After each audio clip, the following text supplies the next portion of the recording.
అందరికీ నమస్కారం. సారీ అండి, నేను వీడియో పోస్ట్ చేయలేదు కదా, చిన్న ఫంక్షన్‌లో ఉన్నాను. ఆల్రెడీ వీడియో నేను షూట్ చేసుకున్నా కానీ దాని ఎడిటింగ్ కానీ, వాయిస్ ఓవర్ కానీ ఇవ్వలేదు. ఇంక అందుకని మీరందరూ ఎదురు చూస్తూ ఉంటారని చెప్పేసి అందరికీ ఉపయోగపడే మనీ సేవింగ్ వీడియో, అలానే పిల్లలకి హెల్తీ ఫుడ్ గురించి ఈ వీడియోలో మీతో నేను షేర్ చేసుకుందాం అనుకుంటున్నాను. మీ అందరికీ ఈ వీడియో నచ్చినట్లయితే మన ఛానల్ని సబ్స్క్రైబ్ చేయడం మాత్రం మర్చిపోవద్దు. చిన్న లైక్ చేయండి. మీరు ఇచ్చే ప్రతి కామెంట్, ప్రతి లైక్ నాకు ఎంతో మోటివేషన్గా ఉంటుంది. అలానే నన్ను ఇంతగా ఎంకరేజ్ చేస్తున్న ప్రతి ఒక్కరికి నేను థ్యాంక్స్ చెప్పుకుంటున్నాను. ఇక నెక్స్ట్ వీడియోలోకి వెళ్ళిపోతే, ఇంటి బాధ్యతను మాత్రం నాకు తెలిసినంత వరకు ఆడవారే తీసుకోవాలండి. అంటే మనమే అలా తీసుకున్న ఆ బాధ్యతని ఎంతో సమర్థవంతంగా పోషించాలి. సంపాదన, ఇంటి బాధ్యత రెండూ ఒకరి చేతిలో ఉండకూడదండి. ఒకరి ఫ్యామిలీ కోసం కష్టపడుతుంటే ఆ కష్టాన్ని తెలియకుండా ఫ్యామిలీని బాధ్యతగా మనమే చూసుకోవాలి, ఏ లోటు లేకుండా. ఈ నిమిషంలో వేస్ట్ చేసే రూపాయిని ఓ నిమిషంలో సంపాదించగలమో లేదో తెలియదు, కానీ పొదుపు చేసిన రూపాయిని మాత్రం ఏ నిమిషంలో వేస్ట్ చేయలేము. పొదుపు చేయటం ఒక అలవాటుగా చేసుకుంటే మనం సంపాదన అనేది స్టార్ట్ చేసినట్టే. నేను మనీ సేవింగ్ వీడియోని లాస్ట్ టైము పోస్ట్ చేశానండి. కింద డిస్క్రిప్షన్లో లింక్ ఇస్తాను, మీకు అవసరం అనుకుంటే ఒకసారి చూడండి. అక్కడ అంటే ఆ వీడియోలో కామెంట్స్లో చాలామంది అడిగారండి, మేము పొదుపు చేస్తుంటే ఇంట్లో మమ్మల్ని పిసినారితనం అంటే పిసినారి వాళ్ళు అని అంటున్నారు అక్క అని చెప్పేసి. పిసినారితనం అంటే అండి ఒకరి మీద ఆధారపడటం. పిసినారితనం అంటే ఒకళ్ళ ముందు చేయి చాచి అడగటం. పిసినారితనం అంటే మన అవసరాలు వేరే వాళ్ళ మీద రుద్దటం. ఇవేవి కాకుండా మనకు వచ్చిన రూపాయలు కొంతైనా సరే దాన్ని చక్కగా పొదుపు చేసుకొని మన అవసరాలకి వేరే వాళ్ళ ముందు చేయి చాచకుండా మన అవసరాలు మనం తీర్చుకుంటూ ఉంటుంటే అది పిసినారితనం ఎలా అవుతుందండి? పిసినారితనం కూడా ఒక సంపాదన అని చెప్పండి వాళ్ళకి. ఇంకో చిన్న మాట చెప్పనా, అవసరాన్ని మించి పెట్టే ఖర్చు దూబరా అయితే ఆ దూబరాగా వేస్ట్ చేసే రూపాయిని పొదుపు చేస్తే దానిని పిసినారితనం అంటే, ఆ పిసినారితనాన్ని నేను ఒక సంపాదన అని అంటారండి. అటువంటి ఖర్చులో నుంచే నేను రూపాయిని పొదుపు చేసి సంపాదించడం స్టార్ట్ చేశాను. ఆ సంపాదన ఏంటో మీకు నేను చూపిస్తానండి. అంటే నేను ఏ ఖర్చుల్లో నుంచి పొదుపుని స్టార్ట్ చేశానో చూపిస్తాను. మీకు కనుక నచ్చితే తప్పకుండా ఫాలో అవ్వండి. ఫస్ట్ నాకు ఇంట్లో ఖర్చులకి ఇచ్చిన డబ్బుల్లో మాత్రం ఒక్క ₹1000 తీసి సేవింగ్ బాక్స్లో వేసేస్తాను. ఈ ₹1000 మాత్రం అటు ఖర్చులతో సంబంధం లేకుండా ఓన్లీ సేవింగ్ పర్పస్లోనే ఒక్క ₹1000 తీసి మాత్రం నేను సేవింగ్ బాక్స్లో వేసేస్తాను. తర్వాత నా ఫస్ట్ సేవింగ్ అయితే అయిపోయిందండి. ఇక నెక్స్ట్ ఇంట్లో ఏవైనా సరే అనుకోని అవసరాలు వచ్చినా, ఏవైనా ఫంక్షన్స్ వచ్చినా, పిల్లలకి ఏమైనా ఒంట్లో బాగోపోయినా సరే ఈ డబ్బు ఉపయోగపడుతుందని చెప్పేసి ఒక 2000 తీసి మాత్రం ముందుగా పక్కన పెట్టేసుకుంటాను. ఇవి ఇంట్లో ఖర్చులతో సంబంధం లేకుండా ఈ డబ్బులు పక్కన పెట్టేస్తాను. తర్వాత పిల్లలకి 3 టర్మ్స్గా స్కూల్ ఫీజు కట్టాల్సి వస్తుందండి. అందుకని మంత్లీ ఇంత స్కూల్ ఫీజు అని అనుకొని ప్రతి నెల స్కూల్ ఫీజు మాత్రం పక్కన పెట్టేస్తాను. ఒక ₹1000 ఫస్ట్ సేవ్ చేసే కదా, తర్వాత నేను ఇంట్లో ఏదైనా అనుకోని అవసరాలు వస్తాయని చెప్పి 2000 పక్కన పెట్టా కదా, ఒకవేళ అవసరాలు రాకపోయినా సరే ఆ డబ్బుని సేవింగ్ బాక్స్లో వేసేస్తాను. ఒకవేళ అవసరాలు వచ్చి ఒక 500, 600 మిగిలినా సరే ఆ మనీని ఇంట్లో ఖర్చు పెట్టకుండా సేవింగ్ బాక్స్లో వేసేస్తాను.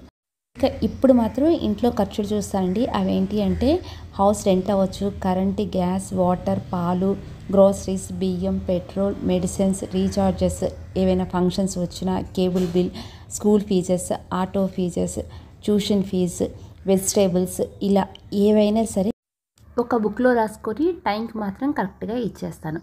ఇక ఇప్పటి నుంచి మాత్రం నా సేవింగ్స్ని చూపిస్తానండి. నేనైతే కనుక ఇంట్లో పనమ్మాయిని పెట్టుకోనండి. ఇల్లు ఉడవటం కానీ, తుడవటం కానీ, గిన్నెలు కడగటం కానీ ఏవైనా సరే నేనే చేసుకుంటాను. పిల్లలు చిన్నప్పుడు పనమ్మాయిని పెట్టుకున్నా కానీ ఇంకా వాళ్ళు పెద్దయిన తర్వాత అంత ఇబ్బంది పడట్లేదు అనుకొని ఇక ఈ పనులు నేనే చేసుకున్నాను. అప్పుడు పనమ్మాయి ఉన్నప్పుడైతే కనుక మా ఇంట్లో పనిచేసినందుకు ₹1000 నేను తనకి పే చేసేదానండి. కానీ ఇయర్ పెరుగుతున్న కొద్దీ వాళ్ళకు కూడా శాలరీస్ పెంచాలి కదా, అది 1500కి అయ్యింది.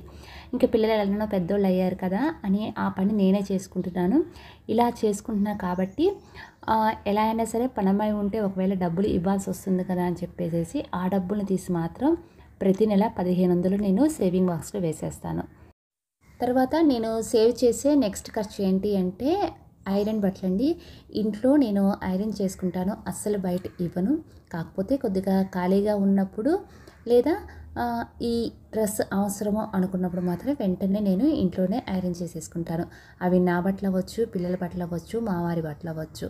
పిల్లల బట్టలు అయితే కనుక ముందే వాళ్ళవి ఐరన్ చేసేసి నీట్గా వాళ్ళ కబోర్డ్స్లో పెట్టేస్తాను. ఇక మా వారి బట్టలు అయితే కనుక రేపు ఈ డ్రెస్ అవసరము అని చెప్తే కనుక ఎమ్మటే ఆ డ్రెస్ ఐరన్ చేసి అక్కడ పెట్టేస్తాను. నేను ఐరన్కి అస్సలు బయట ఇవ్వనండి. కానీ నాకు మంత్లీ ఐరన్కి వచ్చేసేసి ఒక 500 or 600 అవుతుంది. ఆ అమౌంట్ కూడా నేను సేవింగ్ బాక్స్లో వేసేసుకుంటాను. అంటే ఐరన్ ఇంట్లోనే చేసుకుంటాను, మనీ మాత్రం సేవ్ చేస్తాను బయట ఇవ్వకుండా. తర్వాత మాకు బియ్యం మాత్రం పొలంలో నుంచే వస్తాయండి, మావయ్య గారు పంపిస్తారు. ఒకవేళ కనుక మాకు పొలంలో నుంచి బియ్యం రాకపోతే ఎలా అయినా సరే కొనుక్కోవాల్సిందే. అందుకని బియ్యానికి ఎన్ని డబ్బులు అవుతాయో అన్ని డబ్బులు మాత్రం నేను ఇవి కూడా సేవింగ్ బాక్స్లో వేసేస్తాను. ఇలా మనీని సేవ్ చేయకుండా ఉంచితే కనుక ఆ మంత్ ఏవో ఒకటి అవసరం లేకపోయినా సరే అవసరాలుగా ఎన్నో ఖర్చులు వచ్చేస్తూ ఉంటాయి, వాటిని ఖర్చు పెట్టేస్తూ ఉంటాం. ఇక నెక్స్ట్ వచ్చేసి విశాల్ అయితే కనుక ఆటోలో వెళ్ళిపోతాడండి. విహాస్ అయితే కనుక వాళ్ళ ఫాదర్తో వెళ్తాడు. అంటే నేను ఒకరికి మాత్రమే ఆటో ఫీజు పే చేస్తానండి. ఎలాగో వీళ్ళ స్కూలు అలానే కాలేజ్ పక్కపక్కనే కాబట్టి ఒక్క 10 నిమిషాల ముందు వెళ్ళి విహాస్ని దింపేస్తారు. ఈ ఆటో ఖర్చును కూడా సేవ్ చేసి నేను ఈ సేవింగ్ బాక్స్లో వేసేస్తాను. నెక్స్ట్ నేను ఇంట్లోకి తెప్పించే సరుకులు అయితే మాత్రం చాలా జాగ్రత్తగా చూసి అంటే ఎక్కడ తక్కువ వస్తాయో తెలుసుకొని మరి అక్కడే తెప్పిస్తానండి. ఇలా ఏవైనా సరే ప్యాక్ చేసిన వరకు మాత్రం అంటే ఎంఆర్పి రేట్స్ ఉన్నాయి అంతవరకు మాత్రం నేను డీమార్ట్లో తెప్పిస్తానండి. అక్కడైతే మనకు బయటకు వచ్చే రేట్ల కంటే చాలా తక్కువగా వస్తాయి. అలానే మిగతావి డ్రై ఫ్రూట్స్ కానీ అలాంటివి హోల్సేల్ షాప్స్లో తెప్పిస్తాను.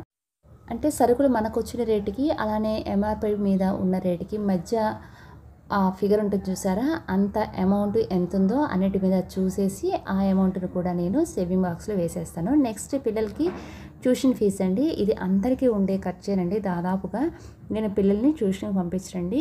పిల్లలు ఇద్దరు చిన్నప్పటి నుంచి వాళ్ళని ఎల్కేజీ నుంచి ఇప్పటి వరకు వాళ్ళు చక్కగా ఇంట్లోనే చదువుకున్నారు. ఈ ట్యూషన్కి పంపిస్తే మనం ఎంత అమౌంట్ పే చేయాలో ఆ అమౌంట్ను కూడా నేను సేవ్ చేసుకుంటాను. ఇక రీఛార్జెస్ విషయానికి వస్తే ఏది తక్కువ ప్యాకేజ్ ఉంటే అదే తీసుకుంటానండి. అది కాక టీవీకి సంబంధించి కేబుల్ మాత్రం నాకు లేదండి. అంటే కేబుల్ బిల్ పే చేయాల్సిన అవసరం లేదు. ఎందుకంటే నేను టీవీ ఎక్కువగా చూడను, అలానే సీరియల్స్ కూడా చూడను కాబట్టి నాకైతే కనుక కేబుల్ బిల్ లేదు. అందుకని ఆ మనీని కూడా నేను సేవింగ్ బాక్స్లో వేసేస్తాను. అలానే ఇంట్లోనే నెయ్యిని నేను తయారు చేసుకుంటానండి. బయట అయితే కనుక అస్సలు నెయ్యి కొనను. ఇంట్లో ఎంత నెయ్యి అయితే నేను ప్రిపేర్ చేశానో ఆ అమౌంట్ను కూడా నేను సేవింగ్ బాక్స్లో వేసేస్తాను. ఇలా ప్రతి విషయంలో ప్రతి ఖర్చులో నేను సేవ్ చేసుకుంటాను. ఇలా సేవ్ చేసిన మనీని మాత్రం నేను గోల్డ్ మీద ఎక్కువగా ఇన్వెస్ట్ చేస్తూ ఉంటాను. 4 మంత్స్కి ఒకసారి 5 మంత్స్కి ఒకసారి ఇలా సేవ్ చేసిన మనీతో ఇలా గోల్డ్ బిస్కెట్ తీసుకుంటారండి. ఇలా గోల్డ్ తీసుకున్నప్పుడు మనకి ఏదైనా అవసరం వచ్చినప్పుడు మనం ఏదైనా ఆర్నమెంట్ చేయించుకొని బ్యాంక్లో పెట్టుకొని అవసరం తీర్చుకొని మళ్ళీ ఆ గోల్డ్ని ఇలా సేవ్ చేసుకొని విడిపించుకోవచ్చు. ఎలానో ఇల్లు ప్లేస్లు కొనలేనండి అంటే ఈ సేవ్ చేసిన మనీతో. అందుకని నేను గోల్డ్ మీద ఎక్కువగా ఇన్వెస్ట్ చేస్తూ ఉంటాను. నా సేవింగ్ ఐడియాస్లో మీకు ఏ ఐడియా నచ్చిందో మీరు ఏది ఫాలో అవుతారో నాకు చిన్న మెసేజ్ చేయండి. అలానే ఇప్పటి నుంచి మీరు కూడా మనీని సేవ్ చేయడం కాదండి, మనీని సంపాదించడం స్టార్ట్ చేయండి. All the best. ఇక నా సంపాదనని నేను మీతో షేర్ చేసుకున్నాను కదా. ఇక ఇప్పుడు పిల్లలు హెల్దీ ఫుడ్ గురించి షేర్ చేసుకుంటారండి. నేను పొద్దున్నే 6:30 కల్లా ఇంట్లో ఇలాంటి వాతావరణాన్ని క్రియేట్ చేసుకుంటాను. ఎందుకంటే పిల్లలు స్నానం చేసి రాగానే ముందుగా దక్షిణామూర్తికి దండం పెట్టుకొని ఈ స్తోత్రం చదవమంటారండి. ఇది చదవటం వల్ల పిల్లలకి చాలా మంచిదంట. అందుకనే ఫస్ట్ నేను పిల్లలకి ఇది అలవాటు చేశాను. ఇక తర్వాత పిల్లలకి ఏవైనా సరే ఇంట్లో స్వీట్స్ చేయాలన్నా లేదా వాళ్ళకి భోజనంలో కానీ నేను ఇంట్లో నెయ్యిని ప్రిపేర్ చేస్తానండి. బయట అస్సలు తెప్పించను, అది అంత హెల్దీ కూడా కాదు. పెరుగు మీద మేగడని తీసి ఒక 4 రోజులు ఫ్రిడ్జ్లో స్టోర్ చేస్తానండి. 4 days తర్వాత ఆ మేగడ మొత్తాన్ని వెన్నపూసగా తయారు చేసి ఇంకొక 5-6 సార్లు అలా చేసిన తర్వాత ఆ వెన్నపూస మొత్తాన్ని కరగపెట్టి ఇలా నెయ్యిగా ప్రిపేర్ చేసుకొని పక్కన పెట్టేసుకుంటాను. ఈ నెయ్యి స్వీట్స్లో కానీ లేదా పిల్లలకి భోజనాల్లో కానీ వాడతానండి. కానీ బయట నుంచి నెయ్యి మాత్రం అస్సలు తెప్పించను. తర్వాత ఇంకొకటి ఏంటి అంటే పిల్లలకి ఏవైనా ఈవినింగ్ చక్రాలు కానీ గవ్వలు కానీ ఇంకేవైనా సరే చేసి పెట్టాలి అంటే కనుక ఈ బియ్యాన్ని కడిగి ఇంట్లోనే ఆరబెట్టేసేసి మిల్లి పట్టించేస్తారండి. కానీ బియ్య పిండి కూడా అసలు బయట కొన్నాం. ఇంట్లో బియ్యాన్ని కడిగి ఆరపోసేసి ఈవినింగ్ స్నాక్స్ కోసం ఇలా పిండి పట్టేసి పక్కన పెట్టేసుకుంటాను. తర్వాత ముఖ్యంగా నేను పిల్లలకి రాగి జావ ఇస్తూ ఉంటానండి. రాగి జావలో పిండి మాత్రం నేను బయట తెప్పించను. అది కూడా బయట నుంచి రాగులను తెప్పించి ఇలా శుభ్రంగా కనీసం ఒక 10 సార్లు కడిగితే ఈ రాగుల మీద ఉన్న ఈ డస్ట్ మొత్తం పోతుందండి. ఇలా ఒక 10 సార్లు కడిగిన తర్వాత ఒక క్లాత్ తీసుకొని ఆ క్లాత్లో ఈ రాగుల్ని వేసేస్తాను. వేసేసి గాలిపోకుండా గట్టిగా ఈ క్లాత్ మొత్తాన్ని చుట్టేసేసి ఒక గిన్నెలో పెట్టేసి మూత పెట్టేస్తాను. అంటే ఈరోజు పొద్దున పూట ఇలా మూత పెట్టేస్తే రేపు మార్నింగ్కి మొలకలు వచ్చేస్తాయండి. ఒకవేళ రాకపోతే కనుక నెక్స్ట్ డే కూడా అలానే ఉంచేయవచ్చు. ఇలా మొలకలు వచ్చిన తర్వాత ఆ రాగుల్ని తీసేసి నేను ఎండలో ఎండబెట్టేస్తాను.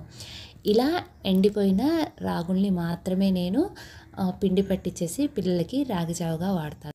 అంటే ఈ రాగులు వెంటనే ఎండవండి. ఈ సమ్మర్లో అయితే కనుక ఒక రోజు అయితే సరిపోతుంది. మిగతా సీజన్స్లో అయితే కనుక 2-3 రోజులు బాగా ఎండలో ఎండి ఆ రాగులు ఒక ప్లేట్లో వేస్తే సౌండ్ వస్తూ ఉంటాయి కదా, అలాంటి టైంలోనే తీసి ఇలా ఒక బాక్స్లో పోసేసి పిండి పట్టించేస్తాను. ఇలా పట్టించిన పిండితో పిల్లలకి నేను రాగి జావ ప్రిపేర్ చేసి ఇస్తానండి. కానీ రాగి జావ అనేది చాలామంది మజ్జిగతో చేస్తారు. నేను పాలు, బెల్లం, యాలక్కాయలు వేసి చేస్తాను. కానీ రాగి జావ చాలా బాగుంటుందండి. పిల్లలు కూడా ఇష్టంగా తాగుతారు. వాళ్ళకి ఎంతో బలం కూడా. పెద్దవాళ్ళం అయితే కనుక రాగి జావ కాచేసుకొని దాంట్లో కొద్దిగా మజ్జిగ కలుపుకొని కూడా తాగుతారండి. కానీ పిల్లలకి పాలతో అలానే బెల్లంతో చేసిన రాగి జావ చాలా బలమండి. ఈ సమ్మర్లో పిల్లలకు తప్పకుండా ఇవ్వండి, చాలా హెల్దీ కూడా. అలానే మీరు కూడా ఇలా ఇంట్లో ప్రిపేర్ చేసిన రాగి పిండితోనే పిల్లలకి జావను ప్రిపేర్ చేసి ఇవ్వండి. పిల్లలకి ఇప్పటి నుంచి హెల్దీ ఫుడ్ ఇవ్వడం స్టార్ట్ చేస్తానండి. అంటే ఈ టైం నుంచి నిన్న నైటే నేను వీళ్ళ కోసం డ్రై ఫ్రూట్స్ని నానబెట్టేసి ఉంచేస్తాను. అవేంటంటే బాదం, ఎండు ఖర్జూర, పుచ్చు గింజలు, గుమ్మడి గింజలు, కొద్దిగా కిస్మిస్. ఇలా నిన్న నైటే నేను పిల్లల కోసం నానబెట్టేసి ఉంచేస్తాను. కానీ పిల్లలకి ఇవే డ్రై ఫ్రూట్స్ ఇవ్వనండి. ఆ నెలలో ఏవి ఇంట్లో ఉంటే ఏవి వాళ్ళు తింటారో చూసుకొని అవే ఇస్తూ ఉంటాను. ఇవే ఇవ్వాలని కాదు, ఇప్పుడు ఈ ప్లేట్స్లో చూపించే ఏవైనా సరే నెల మొత్తంలో వాళ్ళకి ఒక 4 రకాలు మాత్రం ఇస్తూ ఉంటాను. ఇక వీళ్ళ హెల్తీ లైఫ్ స్టైల్ అనేది ఇక్కడి నుంచే స్టార్ట్ అవుతుంది. మార్నింగ్ 6 కల్లా వీళ్ళు లెగుస్తారు. వీళ్ళకి కొద్దిగా గోరువెచ్చని నీళ్ళు మాత్రం బ్రష్ చేయకుండానే ఇచ్చేస్తాను. బ్రష్ చేయకుండా ఈ గోరువెచ్చని నీళ్ళు తాగేసేసి ఇక వాళ్ళు ఫ్రెష్ అయ్యి వచ్చిన తర్వాత ఫస్ట్ వీళ్ళకి నైట్ నేను నానబెట్టి ఉంచిన డ్రై ఫ్రూట్స్ ఉంటాయి కదా, అవి ఇస్తానండి. వాటితో పాటు ఇంట్లో ఏమైనా ఫ్రూట్స్ ఉంటే అవి కూడా ఇస్తాను. తర్వాత వాళ్ళకి వాళ్ళ ఇష్టం, అంటే పాలు తాగుతారంటే పాలు కానీ లేదా రాగి జావ చేస్తానండి. రాగి జావ కూడా పాలు, బెల్లం, కొద్దిగా యాలక్కాయలు వేసి రాగి జావ చేస్తాను. ఆ రాగి జావ అయినా ఇస్తాను. ఒకవేళ ఇది కూడా తాగి వాళ్ళకి బోర్గా ఫీల్ అవుతుంటే కనుక నెక్స్ట్ ఇంకో రోజు వచ్చేసి క్యారెట్ జ్యూస్ ప్రిపేర్ చేస్తారండి. ఈ క్యారెట్ జ్యూస్ అయితే కనుక చిన్న చిన్న ముక్కలుగా కట్ చేసేసి బాయిల్ చేసిన తర్వాత దీన్ని మిక్సీ పట్టేస్తానండి. కొద్దిగా షుగర్ అలానే పాలు వేసేసి దీంట్లో ఫ్రై చేసిన జీడిపప్పు, బాదం పప్పు వేస్తే చాలా బాగుంటుంది. ఇది ఇస్తాను. తర్వాత దీంతోపాటు క్యారెట్ అలానే బీట్రూట్ కలిపి చేసిన జ్యూస్ కూడా ఇస్తూ ఉంటాను. అంటే డైలీ ఒకే జ్యూస్ కాకుండా ప్రతిరోజు వెరైటీస్ కాకుండా నాకు ఏది వీలైతే అలాంటి జ్యూసెస్ చేసి వాళ్ళకి మార్నింగ్ మాత్రం హెల్తీగా ఇచ్చేస్తాను. ఇవేమీ లేవు అంటే కనుక ఆ రోజు పాలు, ఒక ఎగ్ కూడా ఇస్తానండి. అంటే మార్నింగ్ మాత్రం వీళ్ళకి 7 లోపు డ్రై ఫ్రూట్స్ ఇలా ఏదో ఒకటి జావ కానీ, పాలు కానీ, జ్యూసెస్ కానీ ఇచ్చేస్తాను. ఇక వీళ్ళకి ఇప్పుడు ఇది అయిపోయిన తర్వాత ఇక బ్రేక్ఫాస్ట్ అండి. ఇప్పుడు వాళ్ళకి ఈ బ్రేక్ఫాస్ట్లోకి మార్నింగ్ కొద్దిగా హెల్తీగానే తింటారు కాబట్టి వీళ్ళకి టిఫిన్ అనేది వాళ్ళకి ఎంత ఇష్టమైతే అంతే పెడతాను. ముందుగా నేను ఇడ్లీ ఎక్కువగా వేస్తూ ఉంటానండి. ఒకవేళ కనుక ఇంట్లో టిఫిన్కి పిండి ఏమీ లేకపోతే కనుక అప్పటికప్పుడు అన్నం వండేసేసి నిన్న రైట్ పెరుగు తోడు పెట్టేస్తానండి. దాంతో నేను ఇలా దద్దోజనం చేసి ఇచ్చేస్తాను. ఇది మాత్రం చాలా హెల్తీ ఫుడ్. అలానే సండేస్ కానీ, సాటర్డేస్ కానీ వచ్చినప్పుడు, అంటే హాలిడేస్ వచ్చినప్పుడు పిల్లలకి ఇలా పూరి ప్రిపేర్ చేసి ఇస్తాను. అంటే స్కూల్ డేస్లో కుదరదు కాబట్టి హాలిడేస్ వచ్చినప్పుడు ఇస్తాను. అప్పుడప్పుడు వాళ్ళకి ఇడ్లీ పిండితోని ఇలా కొద్దిగా వెరైటీగా గుంత పొంగనాలు వేసి ఇస్తానండి. ఇవి కూడా చాలా టేస్టీగా ఉంటాయి. అలానే కొద్దిగా గారెపిండి వేసేసి వాళ్ళకి గారెలు కానీ లేదా అంటే గారెలు అయితే కనుక సండేసే చేస్తానండి. అదే ఇడ్లీ పిండిలో కొద్దిగా మైదా పిండి కలిపి ఇలా పునుగులు వేయటం కానీ లేదా పెసరట్లు కానీ ఎక్కువగా వీళ్ళకి ఇంట్లో టిఫిన్సే వేసి ఇస్తూ ఉంటాను. అది కూడా కొద్దిగా అంటే ఒకే టిఫిన్ కాకుండా కొద్దిగా వెరైటీగా అంటే దోశలు కానీ ఇలా వేసి ఇస్తూ ఉంటాను. నాకు కనుక ఒకవేళ టైం కుదరకపోతే కనుక వాళ్ళకి ముందు రోజు నేను చెప్పేస్తానండి, ఈరోజు నీకు ఈ టిఫిన్ చేస్తున్నానని. నాకు ఎక్కువగా టైం కుదిరినప్పుడు మాత్రం ఇంట్లో బియ్యం రవ్వ ఉంటుందండి, ఆ బియ్యం రవ్వతో కూడా ఉప్మా చేసేస్తాను. కానీ అలా ఉప్మా చేసినప్పుడు ఇంట్లో సాంబార్ ఉండేటట్టు మాత్రం చూస్తాను. బియ్యం రవ్వ ఉప్మాలో సాంబార్ వేసుకుని కూడా తినేస్తారు. ఇక ఇప్పుడైతే కనుక సమ్మర్ స్టార్ట్ అయింది కదండీ! వీక్లీ 1 డే మాత్రం నైటే నేను మజ్జిగలో ఇలా అన్నాన్ని నానబెట్టేసి నెక్స్ట్ డే వాళ్ళకి ఇలా ఇచ్చేస్తాను. ఇక మధ్యాహ్నం భోజనం టైంకి వస్తే మాత్రం ఏ కూరలైనా తింటారు. ఈవినింగ్ స్నాక్స్ టైంకి వస్తే ఇలా హెల్తీగా చేసి పెడుతూ ఉంటాను. ముఖ్యంగా ఇంట్లో స్నాక్స్ చేయడానికి టైం కుదరినప్పుడు, ఇంట్లో ఏమీ లేనప్పుడు కొద్దిగా గబుక్కున గోధుమ పిండిని కలిపేసేసి దాని మీద కొద్దిగా పెరుగు మీద మీగడని అప్లై చేసి కొద్దిగా ఆనియన్స్, టమాటాస్ అలానే కొద్దిగా కొత్తిమీర వేసేసి రోల్ చేసి ఇలా ఇచ్చేస్తాను. కొద్దిగా ఫ్రీగా ఉన్నప్పుడు ఇంట్రెస్ట్గా స్నాక్స్ చేయాలి అనుకున్నప్పుడు మాత్రం పెసలు, శనగలు రెండింటిని నానబెట్టేసేసి ఈవినింగ్ వాళ్ళు వచ్చేపాటికి కొద్దిగా గ్రైండ్ చేసేసి వాళ్ళ కోసం ఇలా వడలు చేసి ఇస్తూ ఉంటాను. కానీ ఇలాంటి స్నాక్స్ ప్రిపేర్ చేయాలి అంటే నేను చాలా ఫ్రీగా ఉన్నప్పుడు మాత్రమే చేసి పెడుతూ ఉంటాను. తర్వాత మార్నింగ్ మిగిలిన ఇడ్లీ పిండిలో కొద్దిగా గోధుమ పిండి కలిపేసి ఇలా పునుగులు చేసి ఇవ్వటం కానీ, లేదా వాళ్ళు ఎప్పుడైనా సరే గులాబ్ జామున్స్ తినాలమ్మా అని చెప్పి నన్ను అడిగినప్పుడు మధ్యాహ్నం పూట ఇలా గులాబ్ జామున్స్ చేసేసి వాళ్ళకి ఇచ్చేస్తాను. పచ్చి వేరుశనక్కాయలు ఉంటాయి కదండి, వాటిని ఉడకపెట్టేసి దాంట్లో కొద్దిగా సాల్ట్, ఉల్లిపాయలు అలానే లెమన్ వేసేసి కొద్దిగా మసాలా కలిపి ఇస్తాను. తర్వాత నేను చాలా ఇంట్రెస్ట్గా చేసేది ఏంటి అంటే జున్నండి. జున్ను పిల్లలకి చాలా మంచిది, పిల్లలకే కదండి మనకు కూడా చాలా మంచిది. ఇది ఎంత రేట్ అయినా సరే, లీటర్ 150 అయినా సరే 1 లీటర్ తెప్పించేసేసి వాళ్ళకి జున్ను కాసి ఇచ్చేస్తాను. వరుసగా ఒక 2 డేస్ మాత్రం జున్నే ఇచ్చేస్తానండి. మధ్యాహ్నం పూట ఇలాంటి అంటే మొక్కజొన్నలు ఉంటే కనుక ఆ మొక్కజొన్న గారెలు కూడా చేసి ఇస్తూ ఉంటాను. పిల్లలకి ఎప్పుడైనా స్పైసీగా తినాలి అనిపించినప్పుడు మాత్రం మరమరాలు తీసుకొని దాంట్లో కూడా కొద్దిగా టమాటా, ఉల్లిపాయలు, కొత్తిమీర, మసాలా వేసి ఇలా కలిపి వాళ్ళకి ఇచ్చేస్తాను. దీన్ని ముంత మసాలా అంటారు కదా, అది మా విహాస్ అడుగుతూ ఉంటాడండి. తన కోసం మాత్రం ఇలా ప్రిపేర్ చేసి ఇస్తూ ఉంటాను. దీంట్లో కొద్దిగా లెమన్ కూడా యాడ్ చేస్తానండి, చాలా బాగుంటుంది. నేను ఫస్ట్లో చూపించాను చూసారా, బియ్యాన్ని కడిగేసేసి పిండి పట్టిస్తానని చెప్పి అలా పట్టించిన వాటితో ఇలా చక్రాలు కానీ, గోధుమ పిండితో గవ్వలు కానీ పిల్లలకి చేసి పెడుతూ ఉంటాను. అలానే వాటితో పాటు ఇంట్లో అయితే కనుక నెయ్యి ఉంటే ఎక్కువగా సున్నుండలు, అలానే ఫ్రూట్స్ ఉంటే కనుక ఇలా ఫ్రూట్ సలాడ్స్ చేసి పెడుతూ ఉంటాను. ఫ్రూట్స్ ఎక్కువగా ఉంటే ఈ సమ్మర్లో మాత్రం, సమ్మర్ అనే కాదండి, ఫ్రూట్స్ ఇంట్లో ఉన్నప్పుడు మాత్రం పిల్లలకి ఎక్కువగా జ్యూసెస్ కూడా ఇస్తూ ఉంటాను. ఇవన్నీ డైలీ కాకపోయినా సరే నెలలో అటు ఇటుగా ఏదో ఒక రోజు వాళ్ళ కోసం ఇలా ప్రిపేర్ చేసి ఇస్తూ ఉంటాను. ప్రతిదీ ఈ టైంకి ఇదే ఇవ్వాలి అని కాకపోయినా ఇప్పుడు నేను చూపించిన మొత్తం నెలలో పిల్లలకి నా టైంని బట్టి, ఇంట్లో ఉన్న వాటిని బట్టి నేను పిల్లలకు ఇలా ప్రిపేర్ చేసి ఇస్తూ ఉంటాను. కానీ 95% మాత్రం బయట నుంచి అస్సలు తెప్పించను. వాళ్ళకి ఏదైనా సరే తినాలి అని అనిపించింది నన్ను అడిగినప్పుడు, అంటే పానీపూరి కానీ, పావుబాజీ కానీ ఇలాంటివి మాత్రం అడిగినప్పుడు ఇంట్లోనే చేసి పెడతానండి.